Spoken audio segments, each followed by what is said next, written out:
Hello everyone, welcome back on commerce hurricanes. आज हम पढ़ने वाले हैं कि एंटरप्रेन्योरशिप का इकोनॉमी की डेवलपमेंट में क्या रोल है, या ये कहिए कि हमारी इकोनॉमिकल ग्रोथ के लिए एंटरप्रेन्योरशिप इम्पॉर्टेंट क्यों है। क्यों मिस्टर मोदी जी ये कहते हैं कि आप अपने इंडिपेंडेंट काम करिए, क्यों वो कहते हैं मेक इन इंडिया को प्रोत्साहन दीजिए।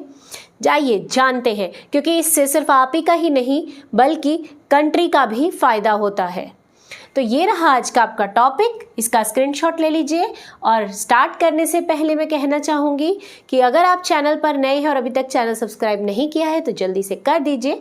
वीडियो पसंद आए तो दोस्तों के साथ शेयर कीजिएगा, लाइक कीजिएगा और कमेंट करके बताइएगा वीडियो कैसी लगी।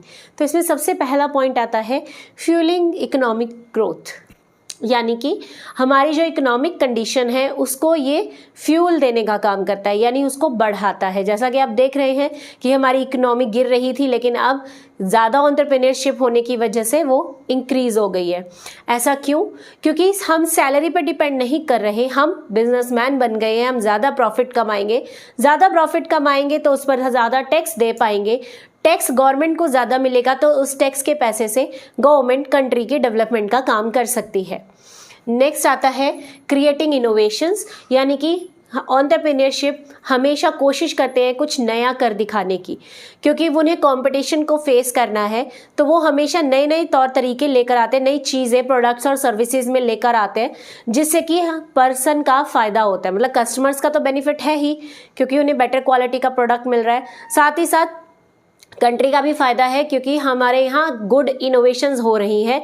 हमें दूसरी कंट्रीज से सामान खरीदने की ज़रूरत नहीं है। नेक्स्ट आता है एम्प्लॉयमेंट जनरेशन। जब आप ज़्यादा से ज़्यादा प्रोडक्शन करेंगे और अपना बिजनेस स्टार्ट करेंगे, आपको लोगों की ज़रूरत पड़ेगी, और ऐसी कंडीशन में आप लोगों को जब अपने यहाँ काम पे रखेंगे तो आप उन्हें जॉब्स देंगे। यानी कि देखा जाए तो ये कंट्री में बेरोजगारी की समस्या को भी कम करता है। Next, eradicating poverty. इरेडिकेट मतलब कम करना। ये पॉवर्टी, गरीबी को कम कर देता है, क्योंकि जब हमें जॉब्स मिल जाएंगी, हमारे पास सैलरीज आएंगी, तो ऑब्वियसली हम गरीब नहीं रहेंगे। Next, better standard of living. जब लोगों के पास ज़्यादा अच्छी जॉब्स होंगी, अच्छा पैसा होगा, तो वो गुड क्वालिटी का प्रोडक्ट खरीद पाएंगे, जिसकी वजह से उनका स्टैंडर्ड ऑफ लिविंग अच्छा हो जाएगा। रहने के लिए घर, पहनने के लिए कपड़े, खाने के लिए अच्छा खाना होगा।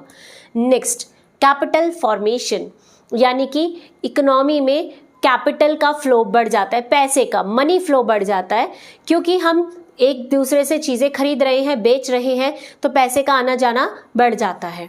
Next, research and development.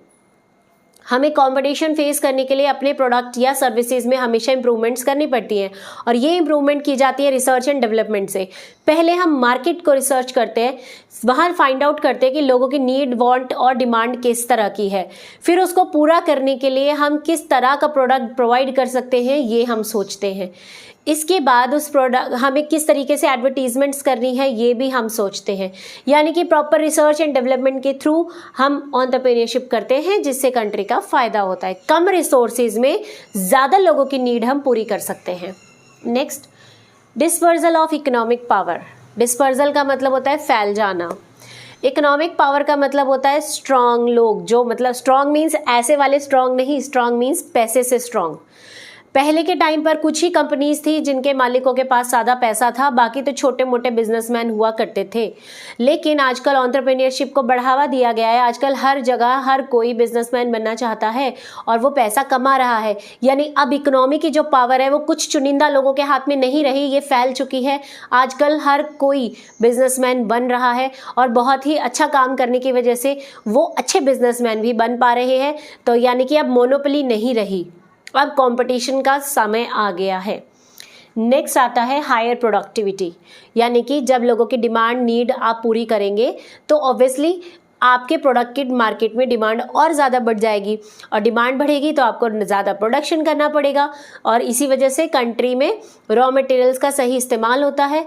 जब आप ज़्यादा प्रोडक्शन करेंगे तो आपको ज़्यादा एम्प्लॉयज़ की ज़रूरत भी पड़ेगी, जिससे कि एम्प्लॉयमेंट भी मिलेगी। तो इस तरीके से ये कंट्री का फ़ायदा करता है। नेक्स्ट आता है इंक्रीज एक्सपोर्ट्स। जब अपने ही कंट्री में ज़्यादा प्रोडक्शन किया जाएगा और गुड क्वालिटी का प्रोडक्ट होगा, सस्ते दामों पे मिलेगा, तो कोई बाहर से क्यों खरीदना चाहेगा। हर कोई इंडिया में ही सामान बना रहा है और इंडिया में ही यूज़ कर रहा है। इवन हम ज़्यादा प्रोडक्शन कर पा रहे हैं तो हम एक्सपोर्ट भी कर पा रहे हैं, और जब हम एक्सपोर्ट्स करते हैं तो इंडिया में जो पैसा आता है वो होता है फॉरेन करेंसी, जो कि हमारे लिए बहुत अच्छा है। तो ये कुछ फ़ायदे हैं, इसीलिए सरकार भी एंटरप्रेन्योरशिप को बढ़ावा देने की बात करती है। तो टॉपिक कैसा लगा कमेंट सेक्शन में ज़रूर बताइएगा। Bye, have a good day.